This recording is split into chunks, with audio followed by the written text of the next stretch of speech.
4 sumber hukum Islam kan sesuai dengan urutan.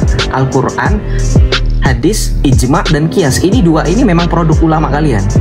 Memang ada hadisnya al-ulama warasatul anbiya, tapi yang 2 ini yang dikedepankan. Al-Quran dulu, hadis dulu, baru setelahnya ijma dan qiyas. Sekarang pertanyaan saya mengenai Nur Muhammad ini beneran nggak ada di 2 ini, beneran nggak ada. Kalau ini benar-benar nggak ada, berarti kamu mau konsekuensi. Logisnya ini buatan ulamamu loh. Pertanyaan saya, kalau ini dijadikan dasar landasan imanmu, ini valid Nur Muhammad lu? Berarti kalian manhaj, jangan cuma ngandelin dari ChatGPT. ChatGPT itu bisa sesat. Gua kasih tau aja. Ya iya, Uni Rifa aja bilang ulama bisa sesat, masa ChatGPT lu bisa percaya lebih daripada ulama lu yang katanya Uni Rifa bisa sesat? Ada yang ingat gak? Uni Rifa pernah bilang ulama bisa sesat. Semua Muhammad itu sudah diciptakan sebelum adanya bumi kalau nggak salah ya. Iya, silakan. Oh, kamu pakai itu bukan Al-Quran, saya kasih tahu sama kamu. Sampai kamu mohon begging sama saya, tolong dong Joseph, saya lupa itu dalilnya di mana, bisa nggak? Saya kasih tahu cluenya, itu bukan di Al-Quran. Penistaan kamu sudah maksudnya, itu bukan dalam Al-Quran loh. Jangan kamu tambah-tambahan, nggak ada. Saya tahu maksud kamu bahwa Nur Muhammad diciptakan sebelum dunia ada, dan bahkan Nur Muhammad menjadi alasan kenapa dunia diciptakan. Begitu kan maksud kamu? Itu bukan di Al-Quran. Saya kasih tahu aja. Ini saya kalau udah ngomong kayak gini, tanya sama yang sering nonton. Itu pasti Joseph sudah nyimpen datanya, sudah hafal. Gue kasih tahu aja. Al-Maidah, ini apa? Al-Maidah ayat 15 maksudnya? Al-Maidah ayat 15. Apa tertulis di situ? Benar nggak sesuai dengan narasi kamu bahwa Nur Muhammad diciptakan sebelum segala sesuatu ada? Cuman sesungguhnya telah datang kepadamu cahaya atau nur dari Allah dan kitab yang menerangkan. Sekarang saya tanya, kalau kamu berani pakai bahasa asli di situ, nur di situ mengucuk pada Muhammad atau bukan? Saya bukan nggak ada bahasa aslinya. Qad ja'akum minallahi nuru wa kitabum mubin. Nggak ada Nur Muhammad wa kitabum mubin, nggak ada. Runya di situ merujuk kepada siapa? Cahaya dari Allah, bukan cahaya dari Muhammad, bukan Nur Muhammad. Saya tanya Nur Muhammad, kita nggak bahas Nurullah, kita nggak bahas Nur Allah. Saya tahu, nggak usah kamu bohong. Allah tahu, saya tahu Allah kamu juga An-Nur kok. Makanya kamu punya konsep kan sebenarnya juga bingung, kita juga bingung. Nama lain dari Allah, Asmaul Husna itu adalah An-Nur, betul nggak? Betul nggak? Iya. Nah, jadi beda kan? An-Nurnya Asma Allah dan Nur Muhammad itu beda. Kita nggak lagi bahas An-Nur, kita bahas Nur Muhammad. Cari dalilnya. Cari dalil yang kamu maksud tadi. Saya sudah bilang itu bukan dalam Al-Quran. Setengah mampus kamu cari nggak bakalan ketemu. Itu bukan di Al-Quran, udah dibilang. Kan yang selama ini jadi jagoan Nandar gitu, Yusuf PI, Rifa, paling kamu didepak. Ngapain kamu nanya kayak gitu? Itu bukan ajaran Islam. Dibohongin Joseph, paling kayak gitu. Udah ketemu belum? Udah, gua kasih tahu aja, itu hadis. Hadis yang bunyinya laulaka ma khalaqtul aflaq. Tuh, lebih hafal gua daripada lo. Itu hadis, bro. Dan itu tahu nggak? Itu hadis dhaif, hadis lemah, hadis palsu itu. Hadis mungkar itu bahkan. Tahu nggak, kalau kamu menggunakan hadis itu sebagai hujjah, ada hadis lagi yang disabdakan oleh Rasulullah, "Mangkadzdzaba alayya muta'ammidan", barang siapa berdusta atas namaku, maka siap sedialah menyediakan tempat duduk di neraka. Kamu yakin pakai hadis palsu untuk dijadikan hujjah sebagai kamu sedang memberitakan Islam di sini? Itu hadis palsu. Laulaka ma khalaqtul aflaq, tidaklah aku ciptakan langit dan bumi kalau bukan engkau Muhammad. Itu hadis palsu. Cari lagi dalilnya. Ini lagi nyari, tunggu. Iya, kalau di Al-Quran nggak ada, bro. Nah, memang nggak ada. Ada kan, makanya tadi saya sudah bilang. Yang tersirat langsung Nur Nabi Muhammad memang tidak ada. Ya emang bukan tersirat mau tidak tersirat, nggak ada. Beneran. Kamu gini loh, saya bersyukur di gereja Katolik dididik untuk beriman itu harus pakai data dalil yang teruji jelas. Jadi nggak mengawang-awang. Jadi nggak mau tersirat. Kalau tersirat harus paling ada yang tidak tersiratnya. Jadi bukti itu nggak cuma mengandalkan, bahkan bukti tersier dipaksakan jadi primer, itu akan ngaco. Paling tidak dalam tingkatan gereja Katolik, bukti itu harus primer. Sekurang-kurangnya primer itu tetap harus ada. Setelahnya baru ada penambahan sekunder, tersier, itu baru opsional. Primer ini harus ada. Gitu, mengenai ajaran. Makanya saya praktikkan juga dengan iman yang kamu imani, karena kamu mengatakan kenapa begitu?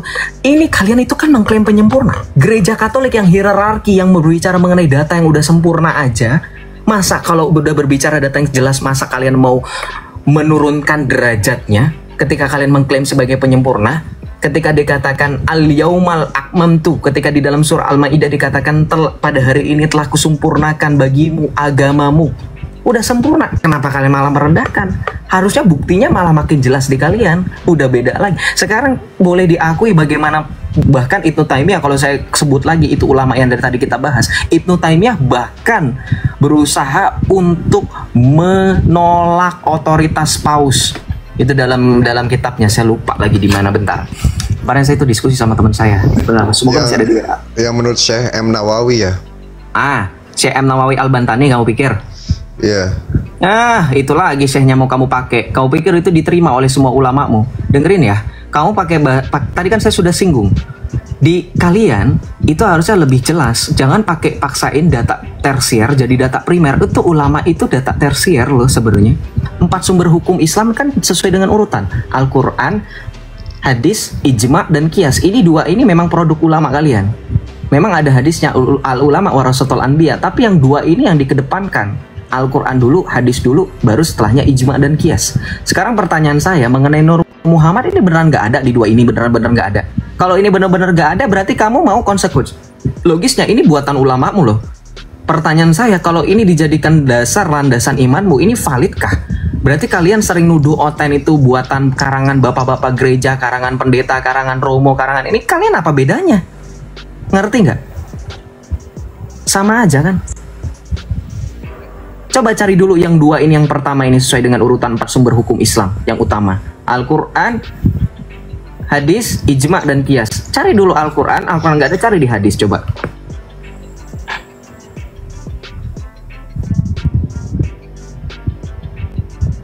Aku mengucap sholawat dan Islam untuk cahaya yang bersifat terdahulu dan awal.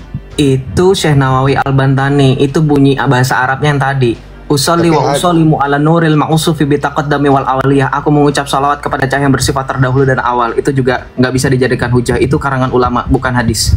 Cari lagi.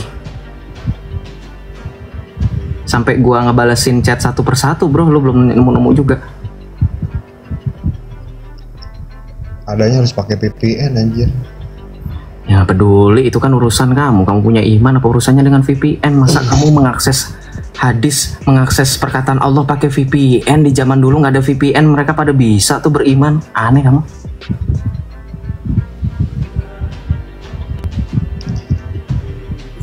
Ada pertanyaan yang bagus, Kor.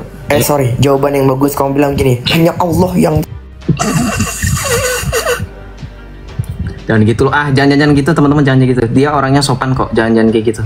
Biarin aja. Iya, ini An-Nawawi Al-Bantani saja yang ada. Ya, Nawawi Al-Bantani itu ulama kamu yang baru ada tahun berapa coba kalau pengen tahu? Tahu nggak? Tahu nggak tahun berapa dia ada? Nggak tahu. Hah? Carilah di Google tahun berapa biar kamu tahu sendiri. Baru ada abad 18, abad 19. Mau pakai dalil dia? Terus bro. Iya, abad 18 abad 19 Kalau kan. Ibnu Hajar Al-Haytami samanya, nggak jauh beda. Pernah dengar nggak? Itu Hajar pernah. Itu kan tadi yang tadi saya bawa kitabnya. Dia? Coba. Kan itu tadi yang kitabnya saya baca itu. Ibnu Hajar Al-Haytami. Itu nggak jauh beda, cuma beda 2 abad doang dari Syekh Nawawi Al-Bantani. Coba kalau nggak salah cross check deh. Takut gua salah juga itu. Abad 15 bukan dia? Abad 14, abad 15 kalau nggak salah.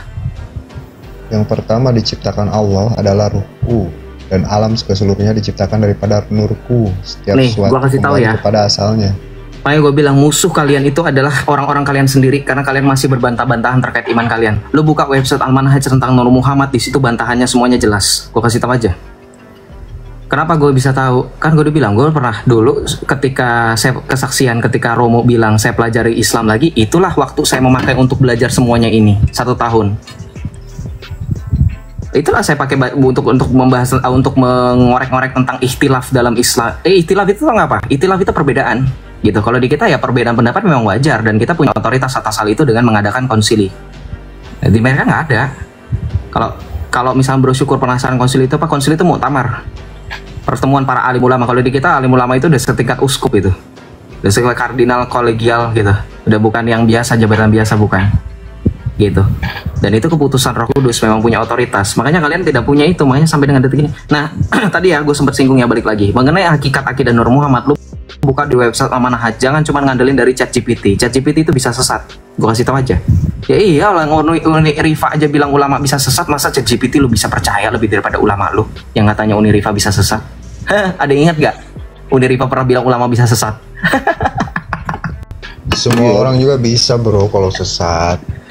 Ya itu dia masalahnya. Terus kenapa lo bisa yakin dengan ulama lo kalau begitu? Kenapa bisa? Itu kan logikanya gimana? Kamu percaya, kamu malah membenarkan ulama bisa sesat. Terus kenapa kamu percaya malah sama ChatGPT daripada ulamamu? Bukan nggak percaya ChatGPT, kan gue juga buka data di handphone. Ya udah, buka datanya silakan dilanjutkan. Udah ketemu belum yang mengenai Syekh Nawal Al-Bantani, kemudian dari Ibnu Hajar Al-Haytami yang kemudian ada dalilnya bahwa ruh aku telah diciptakan ketika Adam di antara ruh dan jasad.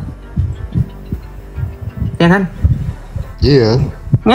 Tuh kan, gue udah tahu. Itu dalilnya udah dibilang. Itu dalil pertama aneh. Kenapa?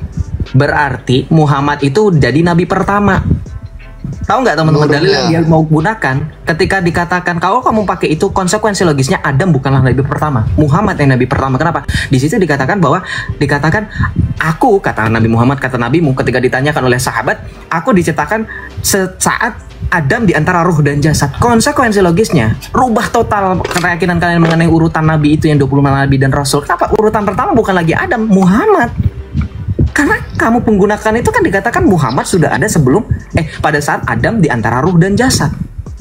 Ayo, itu konsekuensi logisnya malah jadi nanti blunder kemana-mana. Bro, gue boleh jelasin dikit nggak? Ya silakan lah. Konsep tentang Nur Muhammad ya, gue jangan tanya hadis atau Al-Quran, gue pernah ngaji lah. Begini, jadi memang Nur Muhammad itu pertama kali yang diciptakan oleh Allah Subhanahu wa Ta'ala sebelum adanya alam dan seisinya, serta Nabi Adam pun bersalawat kepada Nabi Muhammad sebagai mas kawin untuk Siti Hawa. Seperti itu sepengetahuan saya. Tuh, gue tahu. Lu nggak usah ceritain itu, gue nggak nanya itu, gue tahu kok. Enggak, maksudnya kan rekaman Ustadz yang ngajarin itu. Bro, lu lagi ngomong sama mantan Islam dari tadi, ketika lu nyebutin dalil yang pakai bahasa Indonesia, gue udah bisa sebutin dalam bahasa Arab. Lu masih meragukan. Gue tahu itu kisah itu, bagaimana Adam berselawat dengan menggunakan nama Muhammad. Gue tahu.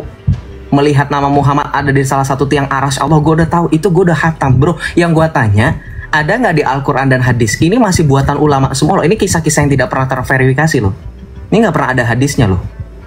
Ingat tadi saya sudah kutip, nabimu pernah bersabda, "Mangkadzdzaba alayya muta'ammidan", barang siapa berdusta atas namaku, maka siap sedialah menempatkan tempat duduk di neraka. Iya, kalau itu gue udah pernah dengar. Ya udah, kalau udah pernah dengar kenapa maksa pakai dalil-dalil yang kayak gitu? Mau menyerah nggak? Ya kalau lu nanyanya tentang Al-Quran dan hadis, ya nggak ada, gue udah nyari. Ya udah, kalau nggak ada ya udah, nggak usah dipaksain. Berarti kalian akui itu ajaran buatan ulama kalian yang tidak pernah sesuai dengan Al-Quran dan hadis. Berarti kalian bisa akui bahwa ulama kalian itu sama seperti tuduhan-tuduhan yang sering kalian lemparkan kepada orang-orang Kristen, oknum-oknum kalian yang bilang katanya Kristen karangan pendeta, Kristen karangan Romo. Itu adalah jawaban atas doa-doa kalian. Barang siapa menabur angin, ia akan menuai badai. Itu kalian kena sendiri kan dari tadi. Kamu lihat nggak? Kira-kira kita diskusi sama Bintang, ada nggak data-data yang segaban-gaban ini dibantah? Ada nggak kamu ketika tadi menyebutkan dalil? Nggak perlu waktu 5 menit, saya sudah langsung bisa refute, bantah. Ketika kamu perlu menyebutkan dalilnya dalam bahasa Indonesia, saya bisa sebutkan dalam bahasa Arab. Ya kan, ketika kamu menyebutkan dalilnya kayaknya ada tuh waktu itu saya lupa, Muhammad diciptakan sebelum dunia ada, saya langsung sebutkan dalilnya dalam bahasa Arab. Saya tahu kan artinya apa. Artinya kamu, teman-teman kamu, saya harap oknum-oknum ini belajar dari hal seperti ini untuk tidak lagi kemudian mengurusi iman orang lain. Urusi dulu imanmu. Yang banyak sekali pertanyaan-pertanyaan di mana terdapat banyak perbedaan pendapat antara ulama kalian, dan itu hal-hal yang fatal loh. Contoh Nur Muhammad ini bagian akidah. Nur Muhammad ini bagian akidah loh. Kamu harus akui itu bagian kitab tauhid loh. Kalau kamu pengen tahu dimasukkan ulama kamu, itu bagian tauhid loh. Aneh kan? Aneh, itu makanya saya bahas ketika saya bawa ini ke Uni Rifa tuh nggak ngerti ini bagian tauhid loh. Paham nggak? Karena ini berkaitan dengan zat Allah dan terkait tentang penciptaan. Ngerti nggak kenapa dimasukkan tauhid? Kemudian yang kedua, ya, berkaitan dengan perbedaan, ini kalian harus akui ini adalah bagian dari iman kalian, dan ini berkaitan dengan ketuhanan dan juga keimanan kalian. Dari 6 rukun iman dan 5 rukun Islam, semuanya itu masih ada perbedaan secara keseluruhan. Dari bagaimana kalian bersyahadat, dari bagaimana kalian bersolat, melaksanakan sholat, ada 4 imam mazhab, bahkan ada yang lebih. Mazhabnya nggak cuma 4 kan, nggak cuma 4 yang kalian tahu, ternyata ada lebih daripada itu, dan seterusnya. Jadi itu menjadi pelajaran, itu yang harus bikin PR, kalian punya banyak pengajaran iman sendiri daripada repot-repot untuk membahas iman orang lain, itu menjadi pelajaran.